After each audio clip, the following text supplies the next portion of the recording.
Good Monday morning, Ospreys. I'm Ryan Hennessy alongside Matthew Driscoll for Center Court with Matthew Driscoll on Spinnaker Network. Coach, it's game day again. Yeah, 10-day trip. It was a long tour. The best part was got to see some culture. Got to see Churchill Downs, which was neat. The Arch, obviously, in St. Louis. Coach Perkins is from there, so we got to taste some local food, which was great. And then we spent about 4 to 5 hours in New York City. We let the guys jump on a train and go downtown and spend some time down there. And then we went to one of our former managers' house for Thanksgiving dinner. 30-some people inside a nice house having a great sit-down homemade meal, which was really cool. And then ending with the championship up in Hartford. So it was a great 10 days. 1 day home, back on the road for 6 more. Oh, I saw it. So Road Warriors. Yeah, my buddies actually took the trip to Louisville. Some of my fraternity brothers, they said that was a good trip. It was fun to go out there. They saw Churchill Downs and stuff. But unbelievable. 20,000 people at the game. Really impressive. Really impressive. It wasn't like fake numbers. Like it was 20. I mean, it was packed. That's packed. awesome. Not a lot of students. Not like us. Really? Theirs is much more season ticket, much more adult community fan base than it is student body, where our student body is just off the charts. Obviously, our last 2 home games were just phenomenal. What you guys have done, Josh Baker and Osprey Nation, having our students being a centerpiece of the environment. And obviously now with the new $1 million scoreboard being up, it even is going to go to another level. Yeah, we're going to get that to you in a second. But first of all, I know you like to talk about the students and everything, but something to look at you. 100 wins career here at UNF versus Hartford. You guys won 81-60. Dallas Moore 14.7-6, 14 rebounds. Yeah. That's something that I wanted to bring up. You said you had a story about that. I thought it was a typo at first. I thought there was like 14 rebounds. Is that like... I was looking for like maybe a Bebe to have that or something like that, but what happened? How did he get Well, he kind of went overboard on it a little bit, and what I mean by that is when Bebe and Chris and those guys are really engaged with physical guys, it's hard to stay engaged and then to go get balls. But it's easier for guards, especially lead guards, because most of the time the guy you're guarding against is going to get back to play defense. Yep. So in this case, Dallas really took advantage of having the ability to go down, plus he's really athletic. And once he gets that rebound, we're gone. So he really took it to another level. And because we guarded so well, our first shot defense was through the roof. So he was able, and he's averaging almost over 5 rebounds a game, over 6 assists a game. He's scoring 20 points a game, shooting about 50 from the floor and about 47 from 3. So he's really having a nice beginning to this year. Dallas Moore, only a junior, but we talk about another player that really stood out last game. Against Hartford, 13 points for Aaron, and that was something that really stood out. I didn't think he's really stepping in. How has Aaron progressed from last year to this year? Because I really saw something that's... Well, it's interesting you bring that up because, Aaron, last time we talked on a show, I know Alex is a fan of him as well, and I think I made the comment that we really feel like he could really give us a great boost from a lot of different ways. And one of those ways is really coming off the bench. You need that spark. You need that person to ignite you. You need that person to really give you a lift. And he has that capability because he can make threes. And he's also rebounding his position really well and defending. So because of that, Aaron, he's got the capability. But when you have so many guys that can do so much, Trent Mackey's shooting 61% from 3. He's shooting the 3 pretty well. Yeah, he's going to lead the country, obviously, and if he keeps up this pace, he might break an NCAA record. Yeah, he's definitely shooting the ball well, 13 points, 3 for 6 from 3. Moving on to St. Francis, you guys rolled over them 78-65. Chris Davenport, 20 points, 2 for 3 from 3-point, 5 rebounds. He really stepped up. Dallas Moore, 16. How did that game go for Dallas and Chris, kind of the leaders of this team in a way? Chris really got us going. Like early in the game, I mean, he was pushing the ball hard. He was making great passes. He was finding guys for easy buckets.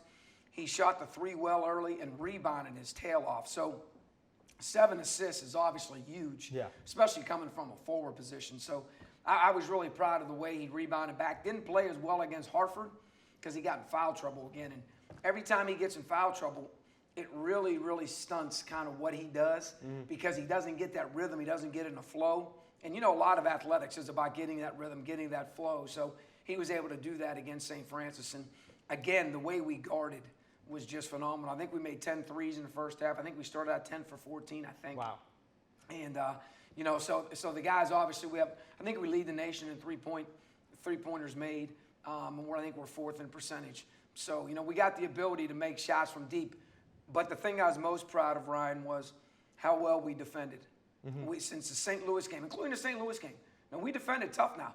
54-50. We got 4 stops in a row. We had a chance. We just couldn't convert on the other end.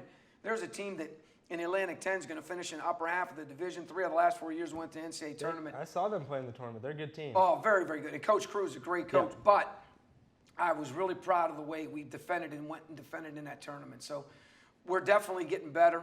And obviously now we got a home game on Monday. Got a chance for, I believe it'll be the first time in history to have 6 wins in November. So that would be a huge accomplishment as well. You talk about the game tonight. 6 games in, I know you don't, as a coach, you don't like to name a clear leader. But at this point, you've got Bo Beach as a senior. You've got Dallas Moore as a junior. Do you see a clear leader of this team, or is No. it kind of everyone just doing their... Yeah, I'd say it's more collective. Which I see. I see the points. I mean, Dallas Moore's putting up good numbers every night, and then you have Aaron Botter coming in now to his own. And, it's really impressing me how many different players are coming into their own. You got Bebe coming off the bench. And that's kind of something that I saw was really interesting. See, Ryan, I think Bebe's the one that a lot of people don't talk about, but he does a lot more in huddles. He does a lot more when things aren't going the way they're supposed to go. He does a lot more than people know. And now I'm learning Trent Mackey says a lot more in smaller huddles. Trent Mackey says a lot more when it's just the guys getting together at the free throw line. So learning a lot about this team, and maybe some guys that nobody really knows who's going to be the people that are saying what, because they all think Dallas, Bo, Chris. But Bebe and Trent, they're quiet leaders. Yeah, we're going to take a quick break. Birds of Trey are still hitting their threes. We'll be right back after this on Center Court with Matthew Driscoll.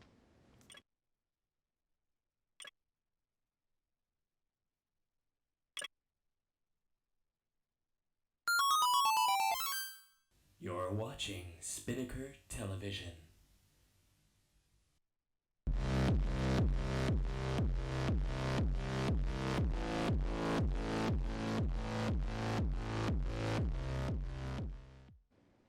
We're back here on Spinnaker Network, Center Court with Matthew Driscoll. I'm Ryan Hennessy, head coach of the men's basketball team, Matthew Driscoll. The thing I like to have with you on the show is sports, other than just the basketball. Sure. I mean, and obviously basketball related. Big news yesterday, Kobe Bryant announcing his retirement. He just said that his body couldn't hold up. And that was something that really, his message, what he did, I don't know if you read it, the Dear Basketball speech was just something else. I think the way he handled that was really well. You saw him kind of slowing down this year. He's not playing as well. 20 seasons all with the Lakers. That says something on its own, I feel like. 25 points per game in his career, that 81-point game in 2006. 5 rings. What, in your mind as a coach, does Kobe mean to the NBA? Well, first of all, what really took me by surprise, he's 37 years old and been in the league for 20. So you're talking about a 17-year-old kid, never went to college, came out of high school, and was able to be as dominant as other players have been that have been like him, the Michael Jordans, and even LeBron. A lot of comparisons between all those guys. The one thing Kobe's done is Kobe's played for the same team.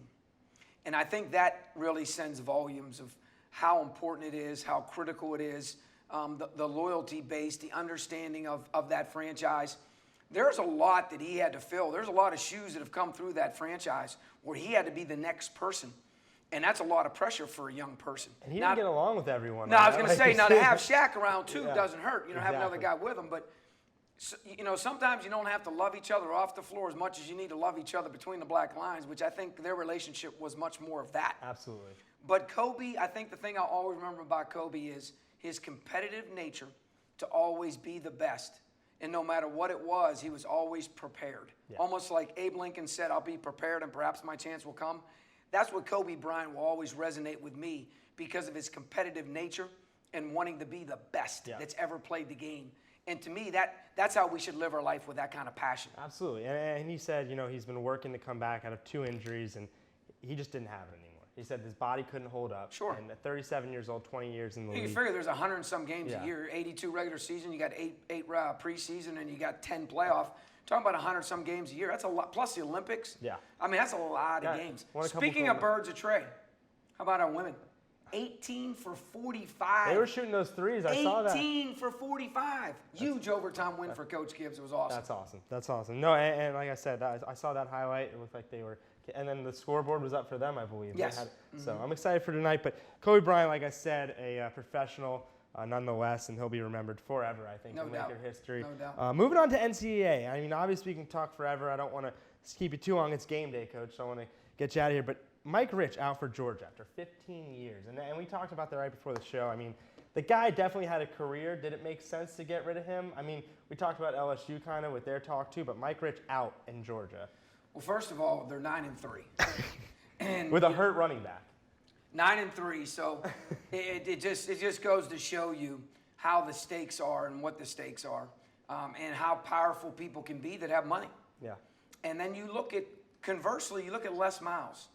I don't know if anybody caught what he said after the game, but I did, and it resonated with me. Had they not had a canceled game earlier in the year, they win their bowl game, they're going to win 10 games again. 10 again. You know how hard it is to win 10? And these jokers want to give somebody $15 million not the coach? Yeah. Now, personally, I'd have taken the money. Yeah, I said, see y'all later. Sayonara, I'm out the door. Hasta luego. But I just don't understand sometimes. The stands are full.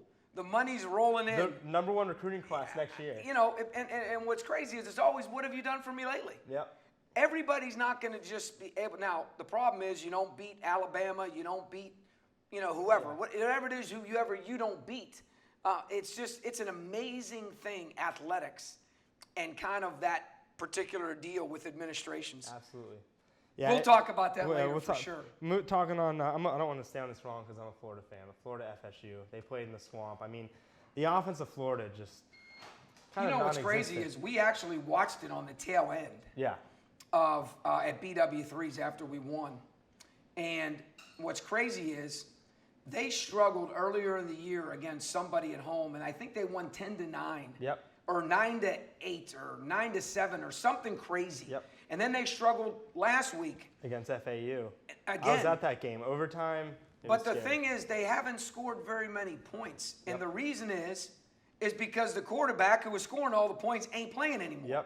Yep. And that's another thing that's crazy. Like, you want to have that next guy in line, and it'd be great if we all had that great player that could just step in and be that person, Denver Broncos. But my point is, it's amazing if you don't have certain things in place.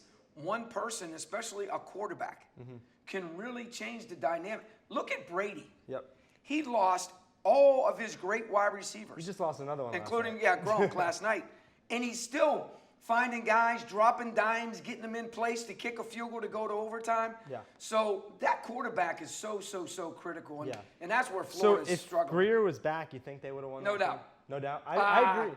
I agree, honestly, because that was the Dalvin Cook show, I thought, last night. Is he a beast? He's a beast, and he's underrated. You know what's crazy is I was shocked at only 1,500 yards, and I say only. I know it's amazing. Yeah.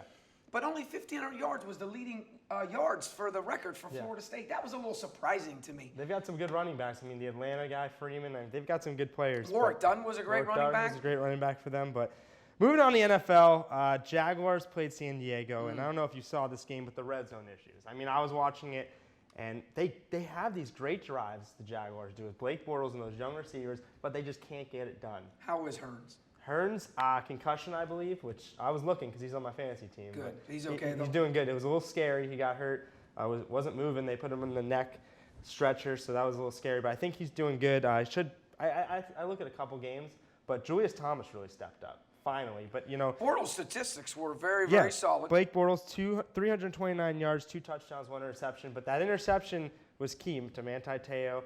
But, I mean, he just like the interception against the Texans. Yep. That pick six was critical in the second half. Absolutely. And those are the kind of plays where he'll grow through those and get better. However, in my opinion, and again, I'm not a novice. I understand athletics. Defensively, we score, what did we score? 25, 27? 25 points, but that late touchdown. But my point is, that should be enough to win. Yep. That's, that bothers me at Absolutely. Robert Morris. We score 74. It should be enough to win. Yep. We've got to be able to defend and rebound. Absolutely. And we've got to be able to defend is my point. And Phillip Rivers is a great quarterback, but 2-8 right now. Now they're 3-8. I mean, they're struggling. Their offensive line isn't there. He's got like 19 kids. Yeah. No, I'm serious. His wife just had like their 7th kid. I'm serious. I think he has 7 kids, and they've been married for like 13 years. 19 kids and 4 touchdowns. He can throw routes to all his kids. I mean, that's all he does is sit in the backyard and throw routes to his kids. Another game, your Steelers played Seattle. That was Big Ben put up numbers, 456 yards, a touchdown, 2 interceptions. Russell Wilson, 5 touchdowns. There's a guy named Marquise Wheaton, 201 yards, I believe, and a touchdown. That guy's fast. But if you listen to that, what you're really, as a Steeler person and as a coach, what we're really missing a boat on is we're not defending. They have plenty of points to win. We're not defending. And it's not because LeBeau's gone. That's not my point. But my point is we're not defending. Yeah. And that team struggled. Seattle struggled to No score offensive line. points. Jimmy Graham's done for the season. I think, unfortunately, Got he him tore on something. Yep. But they're not even utilizing him, this guy they paid all this money to, and they can't score points. Lynch is out, and we're giving up those kind of numbers. We've got to do a better job defensively. Yeah, I agree. I mean, you guys tried to draft, but I don't know if the draft picks are panning out. You got some young guys, Jones on one side, Bud Dupree on the other. So we'll see. But that was a great game. Talking about another great game, Denver Patriots. I mean, that game, overtime, cold in Denver. Backup quarterback Brock Osweiler. I'm just gonna ask quickly. Peyton comes back healthy? Is he the guy, Brock Osweiler now? Because I think that's ridiculous. Well, here's the thing. I don't believe in people who get hurt Yeah. lose their position. However, Peyton had not been playing well either. But they were 7-2. Because of their defense. They do have a good defense. They have a great defense. Yes. But the way that Brock is playing right now, it's almost like, you know what, this Joker's hot. We might want to ride this Joker as long as we can. Let's heal Peyton as long as we can. I agree with that. Now, you bring him back, and he's got plantar fasciitis or whatever he's got, and next thing you know, you bring him back, and he twists it again, and now Osweiler, who's a backup, but he's a professional. That's the key here. These guys are making millions of dollars to be professionals. Yeah. So he's got to be locked in. He's got to be loaded. He's got to know what's going on. I thought the quarterback from Baylor really said it well, Johnson, a couple weeks ago when he came in to get that win at home. But when you get a guy like this that's playing the way he's playing, I think you almost have to ride him and then allow Peyton to heal even more. Yeah, I agree. I think that you ride him out, Peyton healthy. I don't know about you. When you watched the game last night, were you cold just watching it? Oh, I was freezing. With the lines that were only, they had to pave out the first down or every 10 yards. It's cool. I mean, it's real football. I mean, it's like what it's supposed to be like, but. We're in North Florida, too, so it's like we have no idea right now. I mean, you probably knew in Connecticut this weekend. Well, I lived in Pittsburgh for 32. I lived in Laramie, Wyoming for one. Yeah. You talk about snow. We got a new segment that we've been doing, Ballers and Dudes. So a baller, like I said again, you know the definition more than I do. What is a baller? Ballers make plays. Ballers are those cats you win with. That's for sure. We got the baller, and I'm going to go with my baller. I think I know you don't. It's not about you, Coach Driscoll, but I'm going to go with you. I mean, 100 wins, really carrying UNF basketball team. I just feel like as a student at UNF, this atmosphere is just completely different than I came in freshman year. As a junior, from a freshman to a junior now, it's just been so different. I mean, obviously, it starts with you, but also with the players. And we're excited. I mean, we're excited about this year. I can't wait. I get excited for Monday nights. Well, that's nice of you to do that, nice of you to say that. But like everything else in life, if you got to surround yourself, just like this production. It's not as great, and it's not as crisp, and it's not as good if you don't have good people around you. So you got to keep surrounding yourself with great people. And mine is obviously somebody we just talked about, and it's probably spelled wrong, but Brock Osweiler. But the one thing about him is, here's what's neat. He only had one touchdown. Oh, yeah. But they call quarterback keep for him to win the game.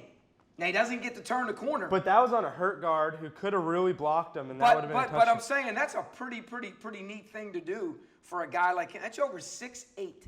6'8" back here just throwing the ball around. So, he's impressive.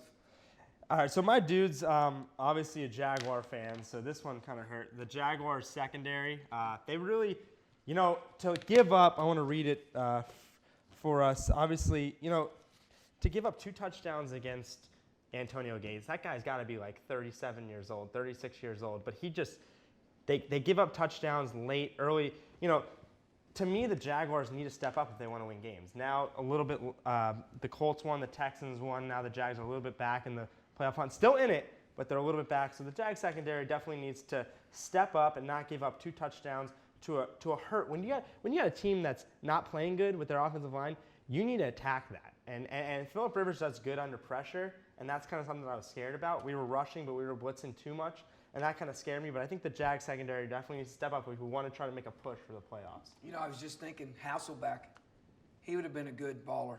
Oh, yeah. Joker's 4-0. 4-0, and he's 40 years old. 4-0. That's pretty impressive. Andrew- There's another controversy. Andrew Luck. But, I mean, that's another controversy. Do you keep You're talking the about guy? two great – I mean, Andrew Luck coming into the year, he had better numbers than Peyton Manning had in his Absolutely. first couple years. Absolutely. So my dude is – and again, you know, sometimes it is what it is, but the SEC administrators, I'm just not real sure what some of the – I don't know what they were doing at LSU.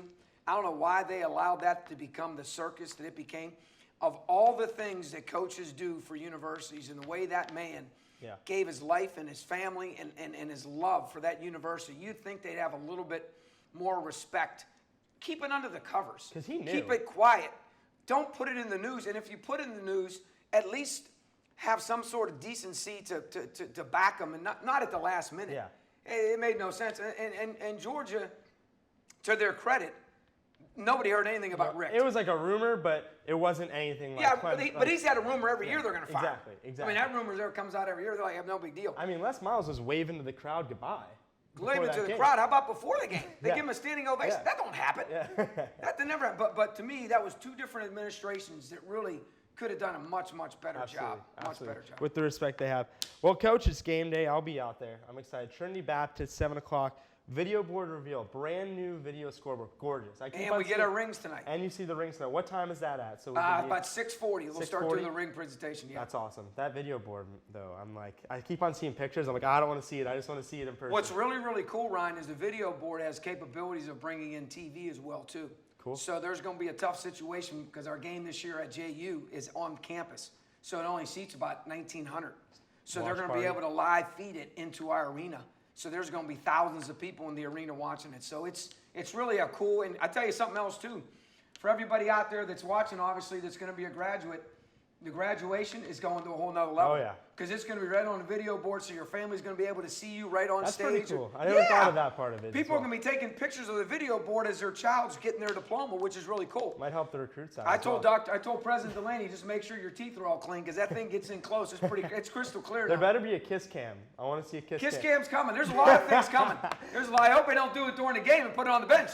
Coach, I appreciate it. Congrats on 100. I'll see you tonight, 7 o'clock, Center Court with Matthew Driscoll. Thank I'm you, Ryan. And thank you to the Spinnaker. Absolutely. Spinnaker Network, Center Court with Matthew Driscoll. We'll see you back next Monday. You play LSU. Enjoy the road trip after this one. That's going to be fun. Ryan Hennessy, Matthew Driscoll.